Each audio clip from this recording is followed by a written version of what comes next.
This program is brought to you by newscliptv.com. Make your own news. Register online and become a Newsclip TV reporter. Newsclip TV, your community news website.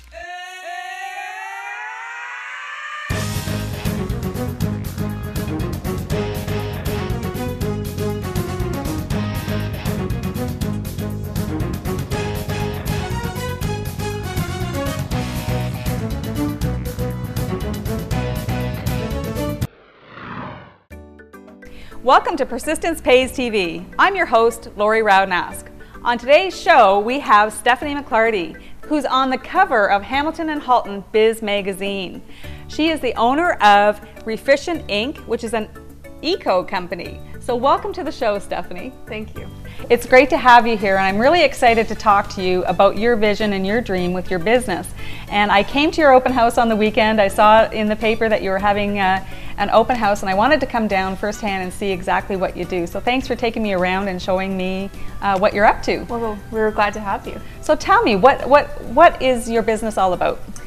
Well, REfficient is an online marketplace for large corporations to resell and donate their surplus equipment. Every company has equipment that they no longer need. So our philosophy is that that equipment shouldn't go to landfill or even recycling if it can be reused first. So we provide an online marketplace as well as warehouse sale periodically to allow smaller companies and not-for-profits to purchase the assets of larger corporations and save some money at the same time. That's great. So when you say, to sell things that they're that they don't need anymore, give me some examples so that people can understand what exactly you would be selling. Sure. Well, it's anything from telecom assets. So the set-top boxes that sit at your TV and deliver your signal, to the infrastructure behind the scenes that delivers your wireless signal. So for example, routers and switches. It's also contractor tools. Yes, I saw a lot of that. Yes, audio-visual equipment, and basically any type of technology is what we're handling now. Yeah, you even had a great ladder there for $78. It was a great buy. Absolutely, it makes total sense. It's an opportunity to save money and to save the environment too. So where did you come up with this idea? Well, I used to work for a large telecom company, and we could see that it was something that these large corporations struggle to manage. And at the same time, we could also see that it made business sense to have a process and really something that would help these companies to manage it well.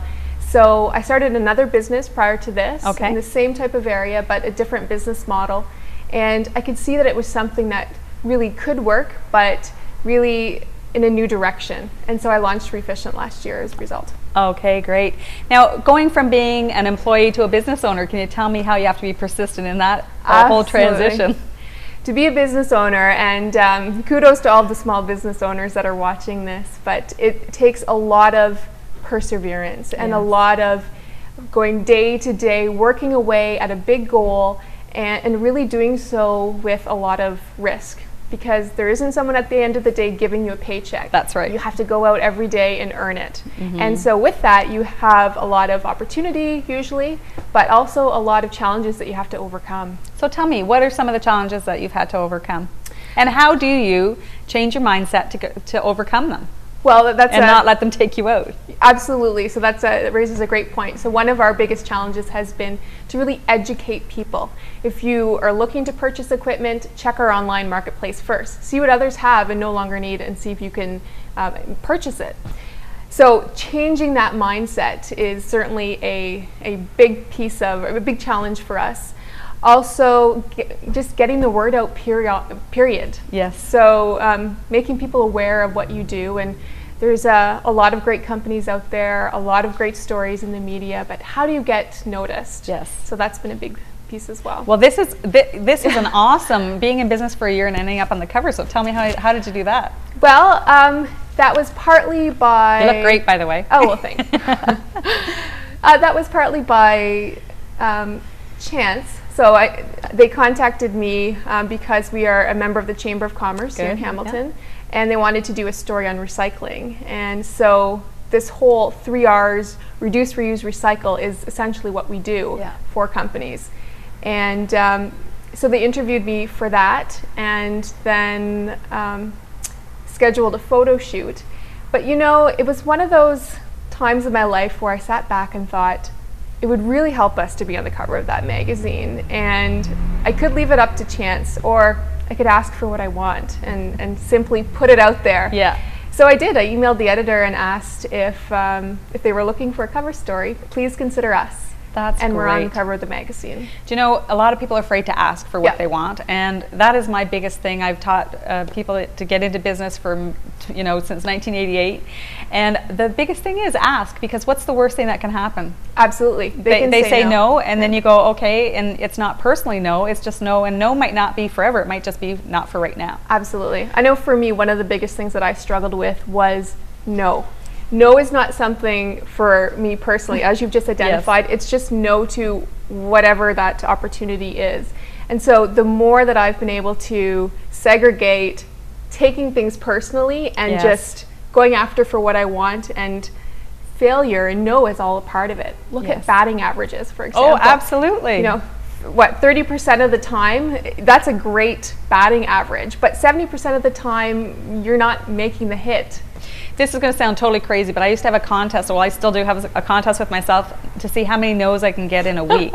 Because if I'm having that kind of a week, I figure, oh, well, I might as well have a contest to see how many no's I'm going to get. And then the more no's I get, the closer I am to a yes. Absolutely. So I always say, take no and just run with it. And then wait for your next no, and then it'll just lead you into a yes. Absolutely. And no can be a great opportunity, because it's an opportunity to look at, well, why didn't they say yes? Yes. And is there anything that I can do differently? Yeah. And some great inventions and great technologies out there were because someone said no and they tweaked it and someone said yes. Yeah. Steve Jobs is a perfect example of that. Yes, absolutely. Yeah. Absolutely. So I think it's great what you're doing. And how can we get the word out there? Like how can we tell people about what you do, and how do they find out about you? Well, they can find out about us by going on our website at www.REfficient.com, and essentially let other people know. If you want to save money, if you want to do something that's good for the environment at the same time, then check out the website. Yeah. See what others have and are willing to sell. You can save yourself a lot of money and also do something good for the community too. So when they find something on your website, how do they pick it up? What's the transaction? So they can buy it online. Okay. We're also having a warehouse sale, as you noted, and so they can come down to our warehouse, which is at Burlington and Sherman Ave North, and purchase it that way. Okay, that's great. Well, you know, in your short time of business, you have been given some great awards, and or you've been nominated for Greening of the Supply Chain Katie Award. Tell us about that one. So we were nominated for this award. It was through the Canadian Association of Importers and Exporters, and it was specifically on how do you green the supply chain, and companies out there that are doing it well. Because we are a new way to really manage resources and keep equipment out of landfill, and we've gotten a lot of traction and a lot of recognition since we started, we were nominated for this award. And given the other companies that were also nominated, not just for that award, but for other ones through the Canadian Association of Importers and Exporters, it was a great achievement for us. That's awesome. You've also been nominated for the RBC Award. Yes, so the Women Entrepreneur Awards, recognizing women in business across Canada, and again, a great achievement, and it's something that as a woman, and particularly as a woman that's playing in the technology space, and also has great ambitions to grow our company, that has meant a lot to me too. Oh, that's great.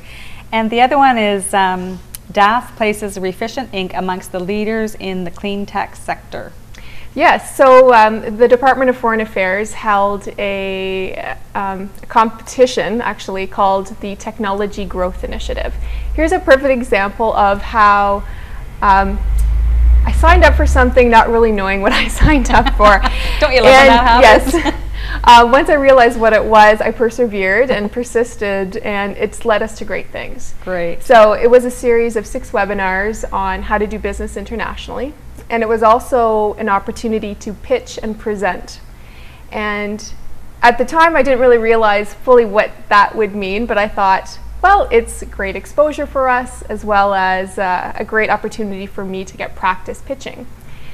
But really what it was, the Department of Foreign Affairs brought in a bunch of US investors, and it was a pitching competition to identify up-and-coming Canadian companies and to really start to connect them with investors. So once I realized what it was, I thought twice about whether I should proceed, but then I thought, you know, this is a door that's opening, and sometimes it's so hard when it seems that the doors you want to open are closed. Yes. Or they're hard to open.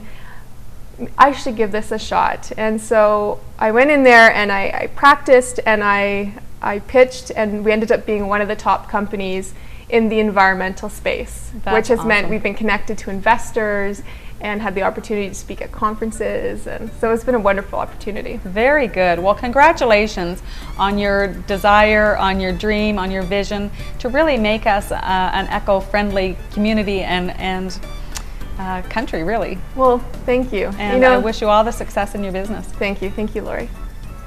So if you want to know more about Stephanie, be sure to pick up the Biz magazine, and you can read more about her story in there. Thanks for joining us today on the show, and thanks again, Stephanie, for being here. If you know someone that you would like to recommend for the Persistence Pays TV show, be sure to go to my website, persistencepays.ca, and send me a comment, and I'll be glad to look into that. Thanks a lot, and we'll see you next time.